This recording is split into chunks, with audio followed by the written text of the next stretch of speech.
Hello everyone, good morning. So today we are going to discuss on the soil classification. So last class we studied about the consistency limits, indexes, etc. Last 2-3 classes we have been studying about the consistency limits, and today a new topic we are going to study. It is soil classification, and soil classification is the arrangement of soils into different groups such that the soils in a particular group have similar behavior. അതിൻ്റെ അർത്ഥം എന്താണെന്ന് വെച്ചാൽ സോയിലിനെ നമുക്ക് സൈസിൻ്റെ ടേംസിൽ പല രീതിയിൽ classify ചെയ്യാൻ പറ്റും. നമ്മൾ നേരത്തെ തൊട്ടേ പറയുന്നുണ്ട് course grain soil, fine grain soil എന്ന്. കോഴ്സ് ഗ്രെയിൻ സോയിൽ എന്ന് പറയുന്നത് ഗ്രാവൽ, സാൻഡ് എന്നിവയൊക്കെയാണ്. വൈൽ ഫൈൻ ഗ്രെയിൻ സോയിൽ എന്ന് പറയുന്നത് സിൽറ്റ്, ക്ലേ, പീറ്റ് എന്നൊക്കെ പറഞ്ഞ സോയിൽസ് ആണ്, ഓർഗാനിക് സോയിൽസ് ഒക്കെയാണ് ഫൈൻ ഗ്രെയിനിനകത്ത് വരുന്നത്. സോ ഇതെങ്ങനെ നമ്മൾ ക്ലാസിഫൈ ചെയ്യുന്നത്? യൂഷ്വലി അക്കോർഡിംഗ് ടു സൈസ് വെച്ചിട്ടാണ് മെയിൻലി നമ്മളിതിനെ ക്ലാസിഫൈ ചെയ്യുന്നത്. അത് തന്നെയാണ് നമ്മുടെ സോയിൽ ക്ലാസിഫിക്കേഷൻ എന്ന് പറയുന്നത്. സോ ഒരു ടൈപ്പ് ഓഫ് സോയിൽ നമുക്ക് കിട്ടിക്കഴിഞ്ഞാൽ ജസ്റ്റ് നമ്മൾ അതിനൊന്ന് അനാലിസിസ് ചെയ്ത് കഴിഞ്ഞാൽ, സീവ് അനാലിസിസോ മറ്റോ ചെയ്ത് കഴിഞ്ഞാൽ we can find out is it a coarse grained or fine grained soil, that we can assess from just a sieve analysis or something like that. Okay, so അതാണ് soil classification എന്ന് പറയുന്നത്. So നമ്മൾ ഇന്ന് പഠിക്കാൻ പോകുന്നത് Indian standard classification ആണ്. Because നമുക്ക് ഒരുപാട് ടൈപ്പ് രീതിയിൽ സോയിലിനെ ക്ലാസിഫൈ ചെയ്തിട്ടുണ്ട്, പലരും ക്ലാസിഫൈ ചെയ്തിട്ടുണ്ട്. അതൊക്കെ നമുക്ക് പഠിക്കേണ്ട കാര്യമില്ല. നമുക്ക് ഇന്ത്യൻ സ്റ്റാൻഡേർഡ് സോയിൽ ക്ലാസിഫിക്കേഷൻ ആണ് പഠിക്കേണ്ടത്. അതാണ് നമ്മൾ സിലബസിലുള്ളത്. Okay, so one of the importance of soil classification is, according to some standard classification system, its properties and behavior can be estimated based on the experience gained from similar soils elsewhere. Okay, അപ്പം ഒരു type രീതിയിൽ നമുക്ക് സോയിലിനെ classify ചെയ്യാൻ പറ്റിയാൽ ആ ക്ലാസിഫിക്കേഷൻ്റെ അണ്ടറിൽ വരുന്ന സോയിൽസിൻ്റെ അതേ പ്രോപ്പർട്ടിയും ബിഹേവിയറും ആയിരിക്കും നമ്മൾ ക്ലാസിഫൈ ചെയ്യാൻ പോകുന്ന ആ സോയിലിനും ഉള്ളത്. അല്ലെങ്കിൽ അതും അതിൻ്റെ സിമിലർ ബിഹേവിയർ അത് കാണിക്കും. സോ ക്ലാസിഫിക്കേഷൻ ഓഫ് സോയിൽ അതുകൊണ്ട് വളരെ നല്ലതാണ്. So a classification system thus provides a common language between engineers dealing with soils. Okay, അപ്പം ഇതാണ് സോയിൽ ക്ലാസിഫിക്കേഷൻ്റെ ഒരു ഇൻട്രൊഡക്ഷൻ എന്ന് പറയുന്നത്. So Indian standard classification of soil എന്ന് പറയുന്നത് ISCS എന്നും പറയാറുണ്ട്, ISCS എന്നും പറയാറുണ്ട്, ISC എന്നും പറയാം. Okay, Indian standard classification system എന്ന് പറയുന്നത് യൂണിഫൈഡ് സോയിൽ ക്ലാസിഫിക്കേഷൻ സിസ്റ്റത്തിൽ നിന്ന് ഉടുത്തൊരിഞ്ഞ് വന്നതാണ്. മനസ്സിലായോ? അതായത് അതിൽ നിന്ന് അതിനുമായിട്ട് നല്ല സിമിലാരിറ്റി ഉണ്ട്, അതേസമയം അതിനെക്കാട്ടി കുറച്ചും കൂടെ നൂതനമായ ഒരു ക്ലാസിഫിക്കേഷൻ സിസ്റ്റമാണ് Indian standard classification system. Okay, അപ്പോൾ നിങ്ങൾക്ക് ക്ലിയർ ആയി എന്ന് ഞാൻ വിശ്വസിക്കുന്നു. അപ്പോൾ ഇതിന് മുമ്പ് ഉണ്ടായിരുന്ന സിസ്റ്റം ഏതൊക്കെയാണെന്ന് ജസ്റ്റ് ഒന്ന് പറയാം. MIT സിസ്റ്റം എന്ന് പറഞ്ഞൊരു സിസ്റ്റം ഉണ്ടായിരുന്നു. ആദ്യം പ്രൊഫസർ ജി ഗിൽബോയ് എന്ന് പറഞ്ഞ ഒരു USA-യിലുള്ളൊരു ശാസ്ത്രജ്ഞൻ കൊണ്ടുവന്ന ഒരു സിസ്റ്റമായിരുന്നു MIT സിസ്റ്റം. അതിനുശേഷം ഇൻ്റർനാഷണൽ ക്ലാസിഫിക്കേഷൻ സിസ്റ്റം ഉണ്ട്. പിന്നെ US bureau of soil classification ഉണ്ട്. അതിനുശേഷം ആഷ്ടോ ക്ലാസിഫിക്കേഷൻ സിസ്റ്റം ഇപ്പോഴും നിലനിൽക്കുന്നതായിട്ടുള്ള ആഷ്ടോ, അതായത് American association of state highway and transportation ഒഫീഷ്യൽസിൻ്റെ ആഷ്ടോ ക്ലാസിഫിക്കേഷൻ സിസ്റ്റവും ഉണ്ട്. അപ്പോൾ ഇതിനൊക്കെ അത് കഴിഞ്ഞിട്ട് വന്നതാണ് യൂണിഫൈഡ് സോയിൽ ക്ലാസിഫിക്കേഷൻ സിസ്റ്റം, അതാണ് USC. ഓക്കെ, അതാണ് ഇപ്പോൾ ഇവിടെ ഫസ്റ്റ് പാരയിൽ പറഞ്ഞിരിക്കുന്നത്. ഓക്കെ, അതിൽ നിന്നും ഇന്ത്യൻ സ്റ്റാൻഡേർഡായിട്ട് ബ്യൂറോ ഓഫ് ഇന്ത്യൻ സ്റ്റാൻഡേർഡ് കൊണ്ടുവന്ന സിസ്റ്റമാണ് ഇന്ത്യൻ സ്റ്റാൻഡേർഡ് ക്ലാസിഫിക്കേഷൻ സിസ്റ്റം. ഇത് മറ്റതിൽ നിന്നെല്ലാം അഡോപ്റ്റ് ചെയ്ത ഒരു സിസ്റ്റമാണ്. ഇതിനകത്ത് പല ഡിവിഷനിൽ സോയിലിനെ ക്ലാസിഫൈ ചെയ്യുന്നുണ്ട്, ഒരുപാട് ഗ്രൂപ്പുകളുണ്ട്. അത് നമുക്ക് നെക്സ്റ്റ് സ്ലൈഡിൽ പറയാം. So however, there is one basic difference in the classification of fine-grained soil.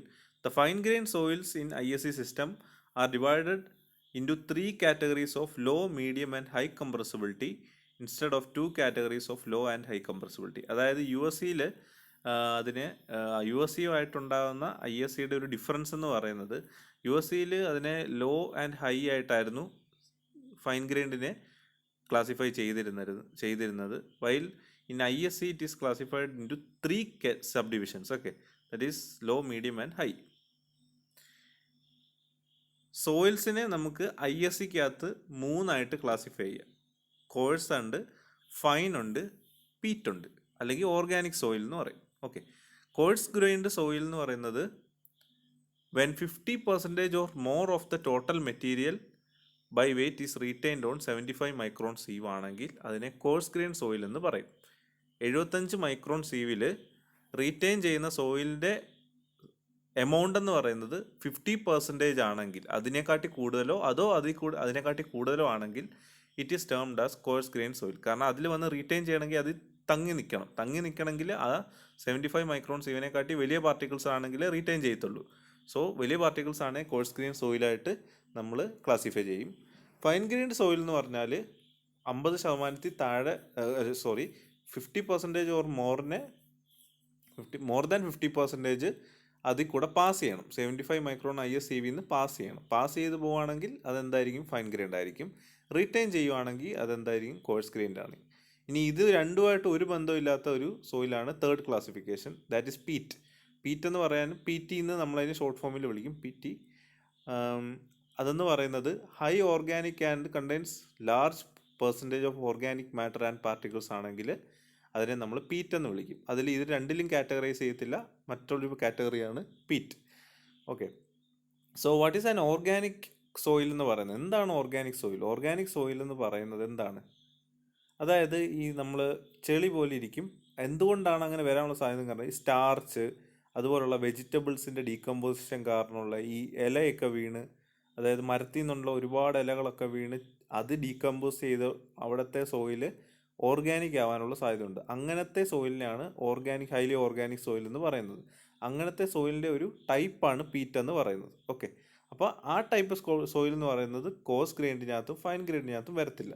So it is A third one. Okay, അപ്പോൾ ഇത് 3 രീതിയിലാണ് ISCയിൽ ക്ലാസിഫൈ ചെയ്യുന്നത്. ഇനിയും ഈ കോഴ്സിനെയും ഫൈനിനെയും വീണ്ടും ക്ലാസിഫൈ ചെയ്യുന്നുണ്ട്. ഓക്കെ, അങ്ങനെ മൊത്തത്തിൽ 18 ഗ്രൂപ്പ് ഓഫ് സോയിൽ ഉണ്ട് ISCക്കകത്ത്. ഓക്കെ, 18 ഗ്രൂപ്പ്സ് ഉണ്ട്. കോഴ്സ് ഗ്രൈൻഡിനകത്ത് 8 എണ്ണം ഉണ്ട്, ഫൈൻ ഗ്രൈൻഡിനകത്ത് 9 എണ്ണം ഉണ്ട്, പീറ്റ് 1 എണ്ണം ഉണ്ട്. അങ്ങനെ 8 + 9 + 1 ടോട്ടൽ ഈസ് എത്ര? 18. Okay, 8 + 9 + 1 = 18. So that's why the ISC classification has 18 groups. 8 coarse grain group, 9 fine grain groups and 1 peat. പീറ്റിന് പ്രത്യേകിച്ച് സബ്ഡിവിഷൻ ഇല്ല. കോഴ്സിനും ഫൈനിനും മാത്രമേ ഉള്ളൂ സബ്ഡിവിഷൻ. അതെന്തൊക്കെയാണെന്ന് നെക്സ്റ്റ് ടേബിളിൽ പറയാം.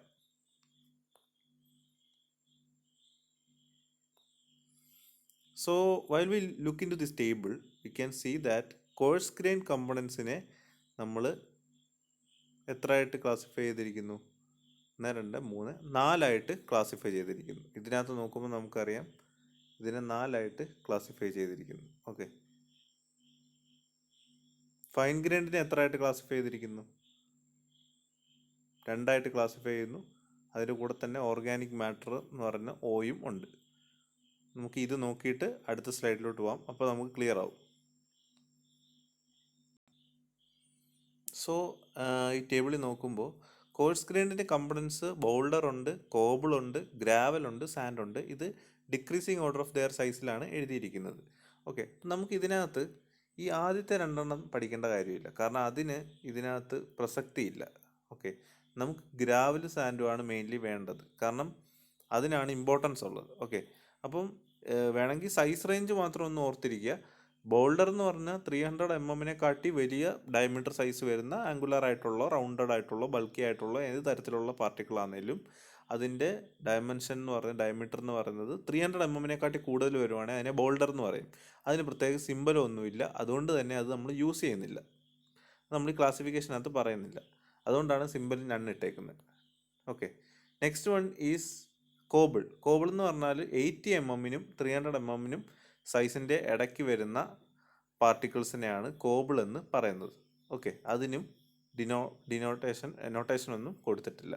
Okay, next one is gravel. ഗ്രാവലിനെ നമ്മൾ G ആയിട്ട് റെപ്രസെൻ്റ് ചെയ്യുന്നു, സാൻഡിനെ നമ്മൾ S ആയിട്ട് റെപ്രസെൻ്റ് ചെയ്യുന്നു. ഓക്കെ, അപ്പം 80 mm ഓക്കെ, അത് പറയുന്നതിന് മുമ്പ് 4.75 സീവാണ് ഇവിടുത്തെ മെയിൻ ആയിട്ടുള്ള സീവ്. ഓക്കെ, നമ്മൾ നേരത്തെ പറഞ്ഞു കോഴ്സ് ഗ്രെയിൻഡ് കമ്പണൻസ് എന്ന് പറയുമ്പോൾ അല്ലെങ്കിൽ സോയിൽ എന്ന് പറയുന്നത് 75 മൈക്രോൺ സീവിൽ റീറ്റെയിൻ ചെയ്യുന്ന പാർട്ടിക്കിൾസിനെയാണ് കോഴ്സ് ഗ്രെയിൻഡ് എന്ന് പറയുന്നത്. അപ്പം 75 മൈക്രോണിനെക്കാട്ടി വലിയ പാർട്ടിക്കിൾസ് ആയിരിക്കും കോഴ്സ് ഗ്രെയിൻഡിനകത്ത് ഉള്ളത്. ഓക്കെ, അപ്പം ഗ്രാവൽ എന്ന് പറയുന്നത് എന്തായിരിക്കും? 4.75 ISCവിൽ റീറ്റെയിൻ ചെയ്യുന്നതിനെയാണ് ഗ്രാവൽ എന്ന് പറയുന്നത്. ഓക്കെ, അപ്പോൾ അതിലേറ്റവും വലുതാണ് ഗ്രാവൽ. സാൻഡ് എന്ന് പറയുന്നത് എന്തായിരിക്കും? 75 മൈക്രോൺ സീവ് ആയിരിക്കുമല്ലോ നമ്മുടെ കോഴ്സ് ഗ്രൈൻഡിൻ്റെ ഏറ്റവും ചെറിയ സീവ്, അതിലാണല്ലോ സ്റ്റാർട്ട് ചെയ്യുന്നത്. സോ 75 മൈക്രോൺ സീവിൽ തങ്ങി നിൽക്കുന്ന റീറ്റെയിൻ ചെയ്യുന്ന സോയിലിനെയാണ് സാൻഡ് എന്ന് പറയുന്നത്. ഓക്കെ, 4.75 ISCവിൽ റീറ്റെയിൻ ചെയ്യുന്നതിനെയാണ് ഗ്രാവൽ എന്ന് പറയുന്നത്. ഓക്കെ ഓക്കെ, അത്രയും ക്ലിയർ ആയല്ലോ. ഓക്കെ, ഇനി നമുക്ക് അടുത്തതിലോട്ട് പോവാം. ബാക്കിയുള്ളത് അവിടെ വിട്ടേക്കാം, ഇത്രയും കാര്യങ്ങൾ ഓർക്കുക. ഇനി അടുത്ത് ഫൈൻ ഗ്രൈൻഡിനകത്ത് 3 ടൈപ്പ് ഉണ്ട്. അതായത് സിൽട്ട് ഉണ്ട്, ക്ലേ ഉണ്ട്, ഓർഗാനിക് മാറ്റർ ഉണ്ട്. പീറ്റ് എന്ന് പറയുന്നത് ഇതുമായിട്ട് ബന്ധമില്ല, അത് ഹൈലി ഓർഗാനിക് ആണ് കേട്ടോ, വെറും ഓർഗാനിക് അല്ല, ഇറ്റ്സ് ഹൈലി ഓർഗാനിക്. സോ അത് ഇതിനകത്ത് വരത്തില്ല. അത് മൂന്നാമത്തെ സാധനമാണ്. നമ്മൾ പറഞ്ഞു 3ആയിട്ടാണ് മെയിൻലി ഡിവൈഡ് ചെയ്യുന്നത്, കോഴ്സും ഫൈനും പീറ്റും അല്ലെ ഹൈലി ഓർഗാനിക്കും. ഓക്കെ, അപ്പം ഇപ്പം നമ്മൾ പറഞ്ഞത് കോഴ്സിൻ്റെ 2 ഗ്രാവലും സാൻഡും. അതുപോലെ തന്നെ ഫൈൻ്റെ 3 പറയുന്നുണ്ട്. ജസ്റ്റ് ഈ നൊട്ടേഷൻ കാണിക്കാൻ വേണ്ടിയാണ് ഇതിപ്പോൾ പറയുന്നത്. പിന്നെ അത് മാത്രമല്ല, അതിൻ്റെ സൈസും കാണിക്കാൻ വേണ്ടിയാണ്. സാൻഡിന് ഓൾറെഡി നമ്മൾ എസ് കൊടുത്തു, സോ നമുക്ക് സിൽറ്റിന് എസ് കൊടുക്കാൻ പറ്റത്തില്ല. സോ നമ്മൾ എം കൊടുത്തു. ഓക്കെ, ഈ നൊട്ടേഷനൊക്കെ ഓർത്തിരിക്കണം, ഈ അതിനെ റെപ്രസെൻ്റ് ചെയ്യുന്ന ലെറ്റർ ഓർത്തിരിക്കണം. ഗ്രാവലിന് ജി തന്നെയാണ്, സാൻഡിന് എസ് ആണ്. സിൽറ്റിന് എസ് കൊടുക്കാൻ പറ്റത്തില്ല, സോ നമ്മൾ എം കൊടുത്തു. ക്ലേക്ക് സി കൊടുക്കാം, കാരണം ഇതുവരെ സി ഒന്നും കൊടുത്തില്ല. സോ ക്ലേക്ക് സി കൊടുത്തു. ഓർഗാനിക് മാറ്ററിൻ്റെ ആദ്യത്തെ അക്ഷരം ഒ ആണ്, സോ ഒയും കൊടുത്തു. ഓക്കെ, 75 മൈക്രോൺ സി വിന്ന് പാസ് ചെയ്യുന്നതായിരിക്കും എന്ത്? സിൽറ്റ്. ഉറപ്പല്ലേ? സാൻഡിനെക്കാട്ടി കുറച്ചുകൂടി ചെറുതാണ് silt. So sand 75 micron C വിയിൽ റിട്ടേൺ ചെയ്തെങ്കിൽ സിൽറ്റ് അതിൽ കൂടെ പാസ് ചെയ്യണം. അടുത്തായിട്ട് ക്ലേ അതിലും ചെറുതായിരിക്കും, അതും 75 മൈക്രോൺ ISCവിന്ന് പാസ് ചെയ്യണം. ഓർഗാനിക് മാറ്ററും അതിനേക്കാട്ടി വളരെ ചെറുതായിരിക്കും. So it should also pass through 75 micron sieve. And അതല്ല ഇവിടെ പറയാൻ ഉദ്ദേശിക്കുന്നത്. ഇവിടെ മെയിൻലി പറയാൻ ഉദ്ദേശിച്ചത് ഈ നൊട്ടേഷൻസ് ആണ്. So you must study it. ഇതുകൊണ്ടുള്ള പ്രോബ്ലം ചോദിക്കും. ഒരു പ്ലാസ്റ്റിസിറ്റി ചാർട്ട് ഉണ്ട്, ഒരു ലിക്വിഡ് ലിമിറ്റിനെയും അതുപോലെ തന്നെ IPയും പ്ലാസ്റ്റിക് ഇൻഡെക്സിനെയും കാണിക്കുന്ന ഒരു ചാർട്ടുണ്ട്. അതിൻ്റെ പേരാണ് പ്ലാസ്റ്റിസിറ്റി ചാർട്ട്. അത് നിങ്ങൾക്കത് ഞാൻ അത് കാണിക്കാം. അത് നോക്കി പ്രോബ്ലം ചെയ്യേണ്ടതായിട്ടുണ്ട്. ആ പ്ലാസ്റ്റിസിറ്റി ചാർട്ട് എക്സാമിന് ചോദിക്കാം, പ്രോബ്ലവും ചോദിക്കാം. അപ്പോൾ ചാർട്ട് വരയ്ക്കാൻ കാണാൻ പഠിച്ചു വെച്ചേക്കണം. സോ അത് ഇതിനെ ബേസ് ചെയ്താണ്, ഇന്ത്യൻ സ്റ്റാൻഡേർഡ് ക്ലാസിഫിക്കേഷനെ ബേസ് ചെയ്ത് അതിന് പ്രൊഡക്റ്റായിട്ട് വരുന്ന ഔട്ട്പുട്ടായിട്ട് വരുന്ന ഒരു ചാർട്ടാണ് പ്ലാസ്റ്റിസിറ്റി ചാർട്ട്. ഓക്കെ, നേരത്തെ ഞാൻ പറഞ്ഞ കാര്യങ്ങൾ ഒന്നും കൂടെ പറഞ്ഞിരിക്കുന്നതേ ഉള്ളൂ, പ്രത്യേകിച്ചൊന്നുമില്ല. ഇതിനകത്ത് കോഴ്സ് ഗ്രൈൻഡിനെ 2 രീതിയിൽ തിരിച്ചിട്ടുണ്ട്, സാൻഡും ഗ്രാവലും. അതിനുശേഷം ഫൈൻ ഗ്രൈൻഡിൻ്റെ കാര്യം പറയുമ്പോൾ നമ്മൾ പറഞ്ഞു സിൽട്ട് ഉണ്ട്, ക്ലേ ഉണ്ട്, ഓർഗാനിക് സോയിൽ ഉണ്ടെന്ന്. പക്ഷെ അതിന് മുമ്പ് അതിനെ 3 രീതിയിൽ ഡിവൈഡ് ചെയ്യും. അതായത് silt and clays of low compressibility, medium compressibility അല്ലെങ്കിൽ intermediate compressibility, next one is high compressibility. So ആദ്യം ഫൈൻ ഗ്രൈൻഡിനെ 3ആയിട്ട് ഡിവൈഡ് ചെയ്യുന്നുണ്ടെങ്കിൽ ഫൈൻ ഗ്രൈൻഡിനെ 3ആയിട്ട് ഡിവൈഡ് ചെയ്യുന്നത് കംപ്രസിബിലിറ്റിയുടെ ടേമിലാണ്. ലോ കംപ്രസിബിലിറ്റി, മീഡിയം കംപ്രസിബിലിറ്റി അല്ലെങ്കിൽ ഇൻ്റർമീഡിയറ്റ് കംപ്രസിബിലിറ്റി, പിന്നെ ഹൈ കംപ്രസിബിലിറ്റി. സോ അവിടെ 3 ലെറ്റർ വരികയാണ്, അത് ശ്രദ്ധിക്കണം. ലോ കംപ്രസിബിലിറ്റിക്ക് L, ഇൻ്റർമീഡിയറ്റ് അല്ലെങ്കിൽ മീഡിയത്തിന് I, ഹൈക്ക് H. സോ ഒരു ലെറ്ററും കൂടെ കൂടിയിരിക്കുകയാണ്. അപ്പം നമ്മൾ ഇനിയും കാര്യമായിട്ട് അടുത്ത സ്ലൈഡിൽ പറയുമ്പോൾ അതിനെക്കുറിച്ച് പറയാം. ഓക്കെ, ഈ ഒരു ടേബിളിൽ നിങ്ങളിതെല്ലാം കണ്ട് പേടിക്കേണ്ട കാര്യമില്ല. ഇതിൽ ഞാൻ പറഞ്ഞ കാര്യങ്ങളൊക്കെ തന്നെ ഉള്ളൂ. ഞാൻ ഒന്നുകൂടെ ക്ലിയർ ആയിട്ട് പറയാം. നമ്മളെപ്പോഴും ഈ സോയിലിനെ ക്ലാസിഫൈ ചെയ്യുമ്പോൾ 2 ലെറ്റർ കൊണ്ടാണ് ക്ലാസിഫൈ ചെയ്യുന്നത്. അതായത് GW എന്ന് പറഞ്ഞു കഴിഞ്ഞാൽ വെൽ ഗ്രേഡഡ് ഗ്രാവൽ എന്നാണ് അർത്ഥം. ഗ്രാവൽ ആണെങ്കിൽ അത് ആദ്യം കൊടുക്കണം. വെൽ ഗ്രേഡഡ് ആയതുകൊണ്ട് W വെച്ച് ഡിനോട്ട് ചെയ്യും. So GW. Poorly graded gravel ആണെങ്കിൽ GP. ഓക്കെ, അതായത് ഗ്രാവലാണ്, പുവറാണ്, സോ GP. ഇനി സിൽറ്റി ഗ്രാവൽസ് ആണ് പറയാം. സിൽറ്റി ഗ്രാവൽ ആണെങ്കിൽ എന്ത് വരും? രണ്ടാമത് വരുന്നത് എൻ്റെ ലെറ്റർ ആദ്യം വരും. So G. സിൽറ്റിൻ്റെ ലെറ്റർ എന്താണ്? എം. So G M. ഇനി ക്ലേ ഗ്രാവലാണെങ്കിൽ എന്ത് ചെയ്യും? G C. കാരണം ക്ലേയെ നമ്മൾ സി വെച്ച് ഡിനോട്ട് ചെയ്യുന്നു. ക്ലിയർ ആയെന്ന് തോന്നുന്നു. അപ്പോൾ ഇത്രയും കാര്യമാണ് ഗ്രാവലിനകത്ത് വരുന്ന 4 ഗ്രൂപ്പ്. സോ ഗ്രാവൽ ആദ്യം കോഴ്സ് ഗ്രൈൻഡ് ഉണ്ടായിരുന്നു. കോഴ്സ് ഗ്രൈൻഡിനെ 2 രീതിയിൽ തിരിക്കും. സാൻഡും ആക്കും, ഗ്രാവലും ആക്കും. അതിനകത്ത് ഗ്രാവൽ തന്നെ 4 ടൈപ്പ് ഉണ്ട്. Well graded gravel GW, poorly graded gravel GP, silty gravel GM, clay gravel GC. ബാക്കി ലബോറട്ടറി ക്രൈറ്റീരിയ ഞാൻ ആ പ്ലാസ്റ്റിസിറ്റി ചാർട്ട് വെച്ച് പറയാം. അതായിരിക്കും ഏറ്റവും എളുപ്പം. നെക്സ്റ്റ് വൺ ഈ സാൻഡ്.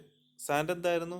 4.75 mm സീവിലിനകത്തുനിന്ന് പാസ് ചെയ്ത് 75 മൈക്രോൺ സീവിൽ റീറ്റെയിൻ ചെയ്യുന്ന പാർട്ടികളാണ് സാൻഡ് എന്ന് പറയുന്നത്. ഗ്രാവൽ 4 ടൈപ്പ് ഉണ്ട്. സാൻഡ് എത്ര ടൈപ്പ് കാണും? 4 ടൈപ്പ് ഉണ്ട്. അതായത് well graded sand SW, poorly graded sand SP, silty sand SM, clay sand SC. Clear ആയെന്ന് തോന്നുന്നു. നെക്സ്റ്റ് നമുക്ക് അടുത്തതിലേക്ക് പോകാം. അപ്പോൾ നമ്മുടെ കോഴ്സ് ഗ്രൈൻഡ് ആയിട്ടുള്ള സോയിൽ രണ്ടും കഴിഞ്ഞു. അതായത് ഗ്രാവലും കഴിഞ്ഞു, സാൻഡും കഴിഞ്ഞു. നെക്സ്റ്റ് നമ്മൾ പറയാൻ പോകുന്നത് ഫൈൻ ഗ്രൈൻഡ് സോയിലാണ്. അപ്പോൾ ഞാൻ പറഞ്ഞു ഫൈൻ ഗ്രൈൻഡ് സോയിലിൽ നമ്മൾ 3ആയിട്ടാണ് തിരിക്കുന്നത്: low compressibility, intermediate compressibility, high compressibility. ഈ ലോ കംപ്രസിബിലിറ്റിക്കകത്ത് 3 കാര്യങ്ങൾ വരും. അതായത് ലോ കംപ്രസിബിലിറ്റി ക്ലേ വരും, ലോ കംപ്രസിബിലിറ്റി സിൽറ്റ് വരും, ലോ കംപ്രസിബിലിറ്റി ഓർഗാനിക് സോയിലും വരും.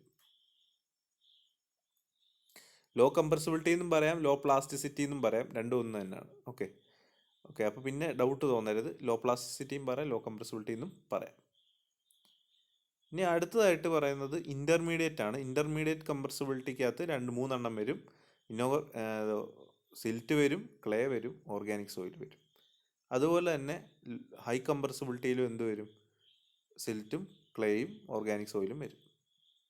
അതാണ് ഈ ഫൈൻ ഗ്രൈൻഡിനകത്ത് സംഭവിക്കുന്നത്. അപ്പോൾ നമ്മളതിനെ ഡിനോട്ട് ചെയ്യുന്നത് എങ്ങനെയായിരിക്കും? ഡിനോട്ട് ചെയ്യുന്നത് അതായത് ഇൻഓർഗാനിക് അല്ലെങ്കിൽ ലോ പ്ലാസ്റ്റിസിറ്റി സിൽറ്റ് എന്ന് പറയുമോ? എങ്ങനെ? സിൽറ്റിൻ്റെ അക്ഷരം എന്താണ്? M. Low plasticity L. So ML. ഇനി ഇൻ്റർമീഡിയറ്റ് പ്ലാസ്റ്റിസിറ്റി എന്ന് പറയാണ്. ലോ കംപ്രസിബിലിറ്റി തന്നെ ക്ലേ ആണെന്ന് പറയുകയാണ്. ലോ കംപ്രസിബിലിറ്റി ക്ലേ എങ്ങനെ കാണിക്കുന്നത്? CL ആണല്ലോ ലോ കംപ്രസിബിലിറ്റി ക്ലേ. ഇനി ലോ കംപ്രസിബിലിറ്റി ഓർഗാനിക് സിൽറ്റ് എന്ന് പറയുകയാണ്, അല്ലെ ഓർഗാനിക് സോയിൽ എന്ന് പറയുകയാണ്. എങ്ങനെ കാണിക്കും? OL എന്ന് കാണിക്കും. ഓക്കെ. ഇനി ഇത് ഇൻ്റർമീഡിയറ്റ് ആകുമ്പോൾ ഇൻ്റർമീഡിയറ്റ് ഓർഗാനിക് എന്ന് പറയുമ്പോൾ OI. അതുപോലെ തന്നെ സിൽറ്റി ആയിട്ടുള്ള ഇൻ്റർമീഡിയറ്റ് ആയിട്ടുള്ള സിൽറ്റ് ആണെങ്കിൽ MI. ഇൻ്റർമീഡിയറ്റ് ആയിട്ടുള്ള ക്ലേ ആണെങ്കിൽ CI. ഇനി അതിന് ശേഷം ഹൈ കംപ്രസിബിലിറ്റി ആയിട്ടുള്ള ഓർഗാനിക് വരുവാണെങ്കിൽ OH വരും, ക്ലേ വരുവാണെങ്കിൽ MH വരും, സിൽറ്റ് വരുവാണെങ്കിൽ MH വരും, ക്ലേ വരുവാണെങ്കിൽ CH വരും. അപ്പം അങ്ങനെ 9 രീതിയിൽ നമ്മൾ ഫൈൻ ഗ്രൈൻഡ് സോയിലിനെ ക്ലാസിഫൈ ചെയ്യുന്നത്. ഗ്രാവലിനെ നമ്മൾ ഓൾറെഡി ക്ലാസിഫൈ ചെയ്തു. 8 രീതിയിൽ, 4-4-8 രീതി ക്ലാസിഫൈ ചെയ്തു. പ്ലസ് ഈ 9 രീതിയും കൂടെ ആകുമ്പോൾ there are 17 types of classification, subtypes of classification or groups of classification. ഇനി ഒന്നും കൂടെ ഉണ്ട്. അതെന്തായിരുന്നു? ഹൈ ഓർഗാനിക് ക്ലേ ആയിരുന്നു, അല്ലെ ഹൈ ഓർഗാനിക് സോയിലായിരുന്നു. അതെന്ന് പറയുന്നത് പീറ്റ് ആയിരുന്നു, അല്ലേ? ഇതാണ് ഞാനിപ്പോൾ പറഞ്ഞത്. ജസ്റ്റ് ഒന്ന് വായിച്ചു നോക്കുക. ഇതാണ് ഞാനിപ്പോൾ പറഞ്ഞത്. ഓക്കെ. അപ്പോൾ ഏറ്റവും അവസാനം കൊടുത്തിരിക്കുന്ന 3ാമത്തെ ഒരു ക്ലാസിഫിക്കേഷനായിട്ട് ലാസ്റ്റ് കൊടുത്തിരിക്കുന്നതാണ് ഹൈ ഓർഗാനിക് സോയിൽ. അതാണ് 18ാമതായിട്ട് വരുന്ന PT എന്നാണ് അതിനെ റെപ്രസെൻ്റ് ചെയ്യുന്നത്. ബാക്കിയൊന്നും റെപ്രസെൻ്റ് ചെയ്യുന്ന പോലെ അല്ല അതിനെ റെപ്രസെൻ്റ് ചെയ്യുന്നത്. ബാക്കിയെല്ലാം നമ്മൾ ക്യാപിറ്റൽ ലെറ്ററിലാണ് റെപ്രസെൻ്റ് ചെയ്യുന്നതെങ്കിൽ ഇത് പീറ്റ് എന്നേ ഉള്ളൂ. സോ നമ്മൾ PT, ക്യാപിറ്റൽ P സ്മോൾ ടിയിൽ അങ്ങ് റെപ്രസെൻ്റ് ചെയ്യും. വേറെ ഒന്നും ഇല്ല അതിനെ റെപ്രസെൻ്റ് ചെയ്യാൻ. Okay. So these are the 18 groups in ISC or Indian standard classification system. So next നമുക്ക് ഇതിനകത്തൊരു പ്ലാസ്റ്റിസിറ്റി ചാർട്ടുണ്ട്. ചാർട്ട് ഞാനിപ്പോൾ ജസ്റ്റ് ഒന്ന് കാണിക്കാം. കൂടുതൽ കാര്യങ്ങൾ നമ്മൾ പ്രോബ്ലം ഡിസ്കസ് ചെയ്യുമ്പോൾ അതിൽ പറയാം. ഓക്കെ. നിങ്ങളപ്പോൾ ഓർത്താൽ മതി എന്താണ് ഞാൻ പറഞ്ഞതെന്നുള്ളത്. ലെറ്ററിങ് എല്ലാം കറക്റ്റായിട്ട് പഠിക്കുക. നമ്മൾ ഗ്രാവലാണ് ജി കൊടുക്കും, ഗ്രാവലാണ് ജി, സാൻഡാണ് എസ്, സിൽറ്റ് ആണെങ്കിൽ എം, ക്ലേ ആണെങ്കിൽ സി, ഓർഗാനിക് സോയിലിന് ഒ എ, പീറ്റ് ആണ് പി ടി. ഓക്കെ, ഹൈക്ക് എച്ച്, ലോയ്ക്ക് ലോ എ, കംപ്രസിബിലിറ്റി ആണ്, പ്ലാസ്റ്റിസിറ്റിയോ കംപ്രസിബിലിറ്റി ആണ്, ഹൈ കംപ്രസിബിലിറ്റി ആണ് എച്ച്, ലോ കംപ്രസിബിലിറ്റി ആണ് എൽ, മീഡിയം അല്ലെങ്കിൽ ഇൻ്റർമീഡിയറ്റ് കംപ്രസിബിലിറ്റി ആണ് ഐ. ഓക്കെ, അപ്പോൾ ഇത് രണ്ടുകൂടെ എല്ലാവരും നമുക്ക് ചേർക്കാൻ പറ്റും. അതുപോലെ തന്നെ വെൽ ഗ്രേഡഡിന് ഡബ്ല്യു, പൂർലി ഗ്രേഡഡിന് പി. ഓക്കെ, അതും ഇമ്പോർട്ടൻ്റ് ആയിട്ട് ഓർത്ത് വയ്ക്കുക. ഇത്രയും ലെറ്ററിങ് ആണ് നമ്മുടെ ഈ മൊത്തം പ്ലാസ്റ്റിസിറ്റി ചാർട്ടിലും നമ്മൾ യൂസ് ചെയ്യുന്നത്. ഇത് സെയിം ആണ് പ്ലാസ്റ്റിസിറ്റി ചാർട്ടിൽ വരുന്നത്. അതിനകത്ത് ഒരു അറ്റർബർഗ്, ഒരു എ ലൈൻ വരുന്നുണ്ട്, അറ്റർബർഗ് ലൈൻ എന്നാണ് പേര്. അപ്പോൾ ആ ലൈന് അതിനകത്ത് എന്താണ് അതിൻ്റെ പ്രത്യേകത, അതെന്താണെന്ന് ജസ്റ്റ് ഒന്ന് പറയാം, ജസ്റ്റ് ഒന്ന് കാണിക്കാം. അതിനുശേഷം നമുക്ക് ക്ലാസ് വൈൻഡപ്പ് ചെയ്യാം.